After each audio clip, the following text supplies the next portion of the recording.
Sanctum Mysteries.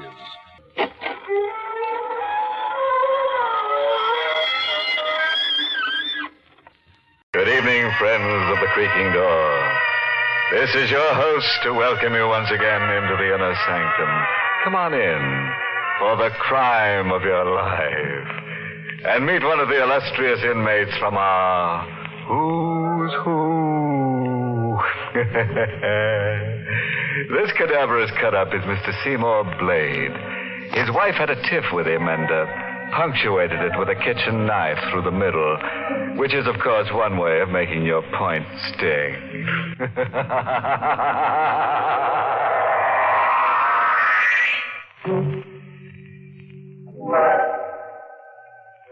All right, then, lend a fear now to some grim happenings and hear what kind of profits our star Boris Karloff in the role of Mark Devers reaped when he put up Death for Sale. The ashtray in the reception room is stuffed with half-smoked cigarettes. The disheveled man waiting paces his caged animal steps this way and that. Each second his eyes dart to the door at the end of the room at the slightest sound. At last, the knob turns. The door swings wide open. Well, Doctor? Your wife is in pretty bad shape. Cora is my wife. Oh, I'm sorry. I thought... Forget it. Bad shape. But she's going to pull out of it, right? Mr. Devers... She's not going to pull out of it? Well, it doesn't look as if she will. What? There's a chance. Only a very small one, but still a chance. You're lying. She's going to pull out of it. She's got to. We're doing everything we can. Look, even if she has to die, you could pull her out of it for an hour, couldn't you?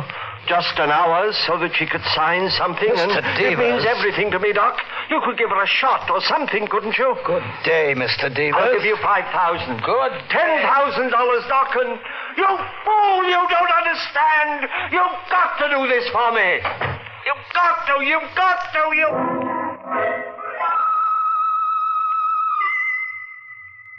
The doctor doesn't understand. He'd do the same in my case. So would you. So would anybody. $50,000. I was 1 hour away from $50,000. Money that belongs to me. My money that I waited 7 long years for, and I won't be cheated out of it. 7 long years. It all seemed so simple then, so sure. We had a perfect plan for $50,000, and nothing was going to keep us from it, and nothing did. Up to 3 weeks ago. That was when Cora called me at the office. I just thought she was imagining things again as she had right along. I told her so, but she said no. This man was watching her night and day. He is, Mark. He's outside the house right now. Oh, come now, Cora. I tell you he is. Oh, you're just imagining things again. Why don't you try to... I'm not imagining anything. He's right outside the house across the street, and I'm... You'll be positive after 7 years? I know I've been wrong before, but this time I'm sure Elliot's come back and... What? The doorbell just rang. Who is it? Evelyn? I suppose so. We're supposed to go to the movies together. Good idea. Take your mind off believing everyone you see is Elliot Starnes. You're not coming home, then? Not till I've finished at the office. All right, Mark. Suit yourself. Goodbye, darling. Give my best to Evelyn. Mark? Oh, all right, I'm coming. I was on the phone, Evelyn. Well, aren't you going to ask me in? Oh, of course. After all these years, you've probably forgotten who I am. Allow me to introduce myself. My name is Elliot Starnes, your beloved husband. Elliot, you're supposed to be... Dead? Yes, I know I'm supposed to be, Cora, but as you can see, I'm very much alive. I knew it was you this time. I know it. I think you better ask me in, don't you? After all, it isn't very often that a husband comes back from the dead. Back from the dead. That's what he was, all right. And when Cora called me this time, I didn't say I couldn't leave the office. Yes. All right, Cora, pull yourself together. But, Mark, you don't understand. Oh, yes, I do. You've been scared for the last 7 years, and you're going to go on being scared for the rest of your life. He wants $5,000 more to disappear again. Well, I didn't expect him to come back just to say hello. Of course he wants more money. What are we going to do? He knows that we collect that $50,000 insurance money 3 weeks from now. He says if we don't come through with his 5, he'll go straight to the insurance company and don't be a fool. He's in this thing as much as we are. He won't do anything to spoil his chances. All he wants is money. The longer he's around, the more chance we take that somebody might recognize him. Mark, we can go to jail. We've waited a long time to get our hands on this money, and I don't expect to be cheated out of it now. You're going to give him the $5,000. I don't know. Maybe. But nothing. When did he say he's coming back? Tonight. After midnight. All right. I'll be here. We'll handle Elliot once and for all, and after this time, there won't be any coming back. I guess no matter how carefully you plan, there's always that one small thing you fail somehow to cover. 7 years before, I was sure we'd covered everything. And it was clever. Really clever. The law says that if a body isn't recovered after 7 years' time, a man is declared legally dead. So we found us a body, Cora and I did. We found Elliot Starnes and sold him on death for $5,000. Sure, I'll do it. I'll marry Cora and then disappear. For $5,000, you can sell me on anything. He married Cora, and a little while after the policy was issued, his automobile was found at the bottom of Ridgely's Pond. Oh, the police dragged the water for days, but naturally didn't find the body, and the insurance people exercised their right to withhold payment till Elliot was declared legally dead. I understand, gentlemen. And I don't even care about the money. All I care about is that my poor husband is dead. It was clever, all right, and Cora put on a good act. We knew we'd cash in where others had failed because we weren't anxious. We were willing to wait for 7 years. And wait we did. It was a perfect plan. Nothing was going to keep us from it. Nothing except... Now, Elliot had come back. He swore he'd never return, and he'd gone back on his word. But by midnight, I'd made up my mind how to handle Elliot. No, Mark. The only way. No. The only way. This 5 that he wants, that's only the beginning. He'll hold us up all his life. No. He'll drain us dry of every cent of that $50,000. I won't let you do it. Yes, you will. We're in this far. You won't back down now. I've got to. I never dreamed it would turn out like this. Another few weeks and he'll be legally dead. There must be another way. Only this, believe me. And after it's done, it'll be you and me and nobody the wiser. Go on. Open the door for him. Mark. Cora, do what I say. I can't. You've got to. All right. I'll be inside.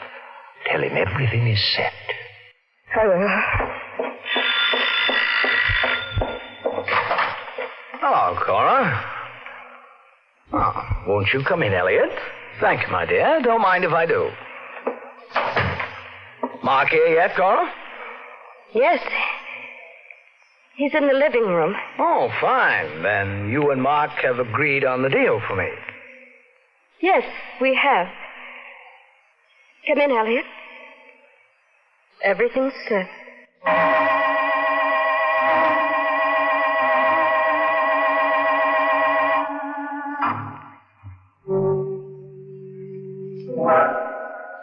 So Mark is waiting for Elliot in the, you'll pardon the expression, living room. Whatever happens to Elliot actually serves him right. After all, here in the Sanctum, we don't go for live people walking around as if they were ghosts. It's enough to scare the death out of us. Poor Cora's so nervous. She just can't look a corpus delicti in the prima facie. Well, enough grave philosophy. Suppose we let our star, Boris Karloff, take up our stock story where we left off. Everything was set. I planned to kill Elliot with the knife I held behind me, and I felt absolutely no compunction about it. Oh, you're joking. No, Elliot. You're crazy. Cora, stop him. You'll never get away with it. Ma, no!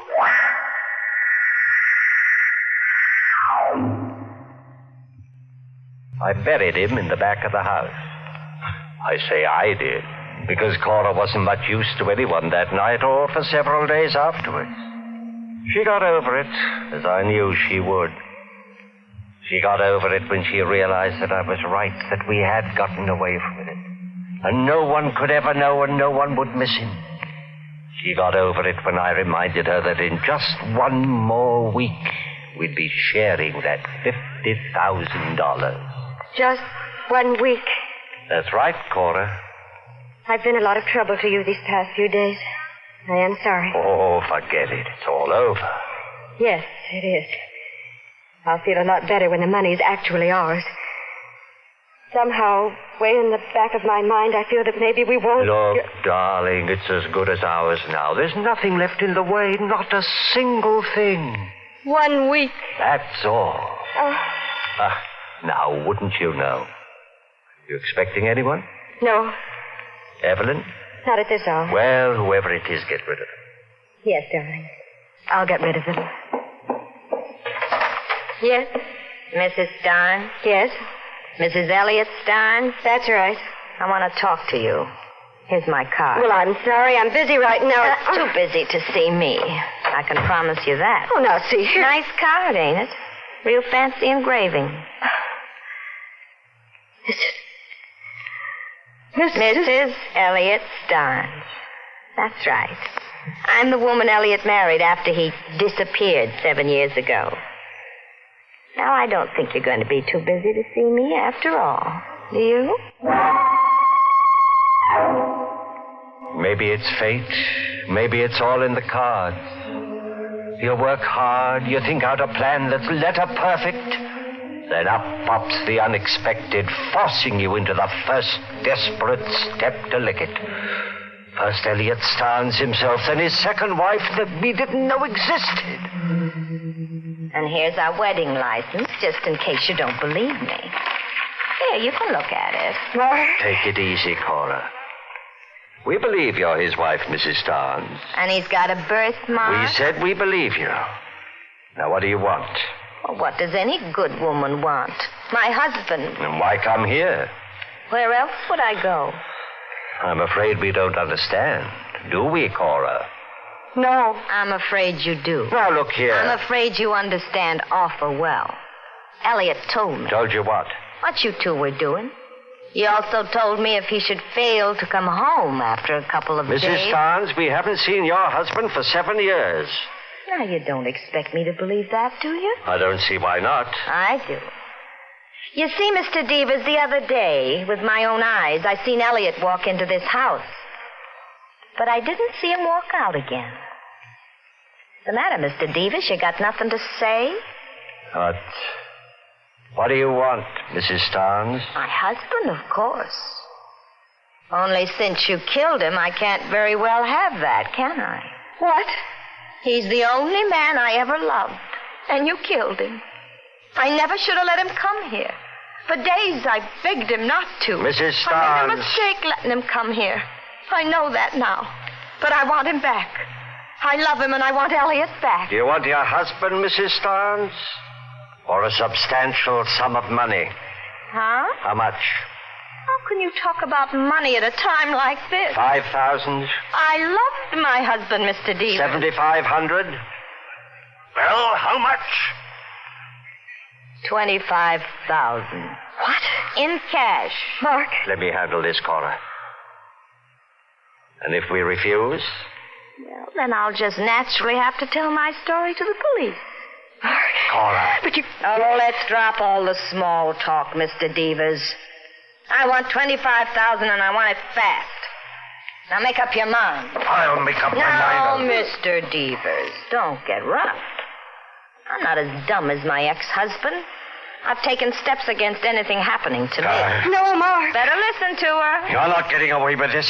Then you don't get away with Elliot's murder. So help me. Before you put that hand on me, you better have your lady friend look out that window. What? There's a taxi across the street, Mark. My taxi. And the driver knows I'm in here. You'd have to kill him, too. Elliot's ever-loving second wife is here to stay. And if you want to get her out of your life, the cost is going to be $25,000. By this time tomorrow night. After she left, I had some work to do on Cora. It won't be the same way, Mark. Not another murder. Who said anything like that? Promise me. Not the same way. Sure, promise. After all, if we can get away with $25,000, is that so bad? I'd rather settle for none of it. Huh? That money won't do us any good now. Why not? It just won't. Oh, you're all upset.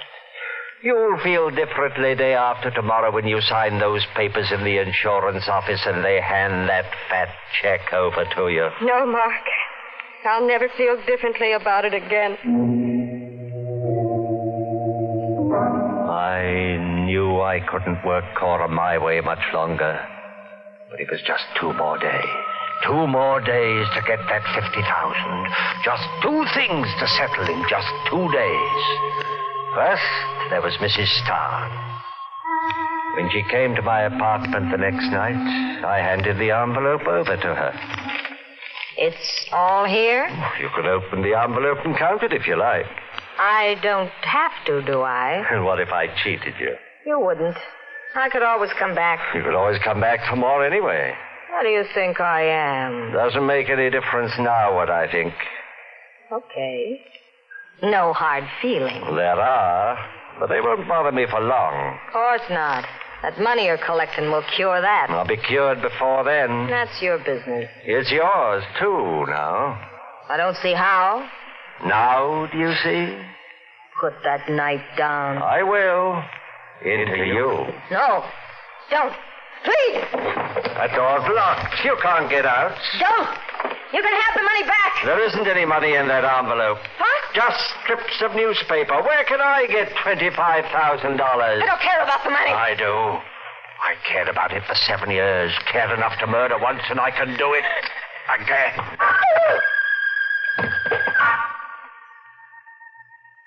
Now, Mrs. Starn, I've no hard feelings towards you. None at all.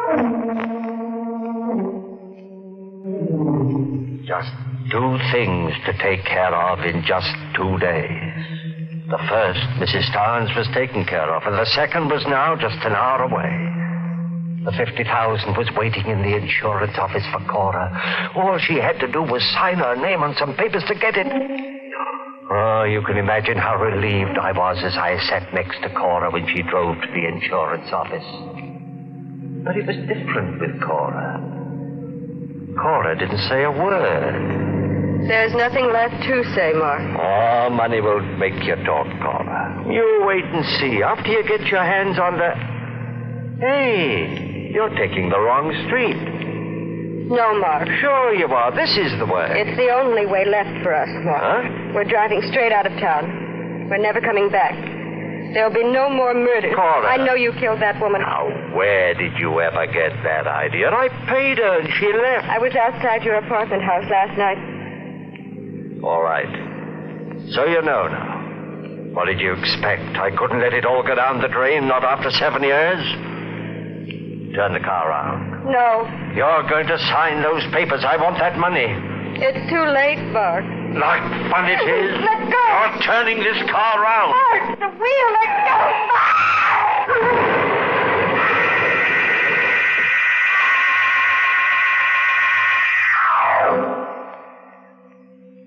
I wasn't even scratched in the crash. Cora wasn't that lucky. I rushed her here to the hospital. You heard what the doctor said. There's a chance. Only a small one, but still a chance. No, the doctor doesn't understand. There's got to be more than only one small chance. I was 1 hour away from that $50,000. Money that belongs to me, money that I've waited 7 years for, and I won't be cheated out of it. Cora's got to live. She's got to sign those papers.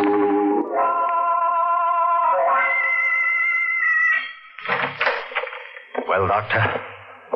There's someone waiting for you down the corridor, Mr. Devers. What about Cora? There's still a chance, isn't there? No chance at all anymore. You're lying. The gentleman is waiting. You're lying. She's not dead. She can't be. The gentleman is from the police. She asked me to call. The lie. She's not dead. Mr. Devers, try to understand. She is... No! It's not true, and I won't listen to you. She's got to sign those papers. You've only got to keep her alive another hour. You're a doctor. You can do that. Mr. Devers, 7 please. years. Don't you understand? Oh, I can't let 7 years go down the drain. 7 years. It can't turn out that way. No. She's not dead.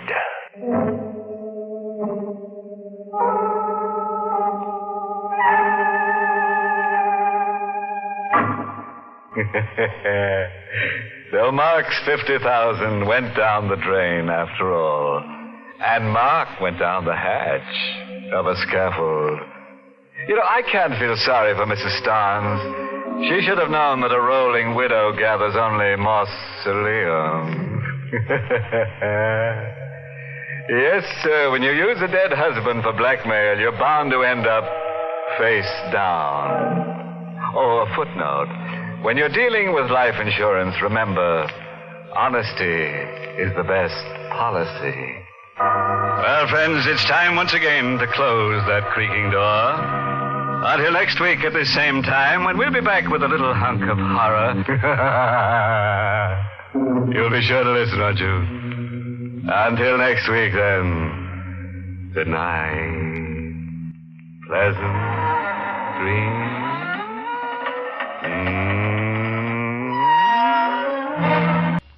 Inner Sanctum was heard in the United States over CBS, the Columbia Broadcasting System.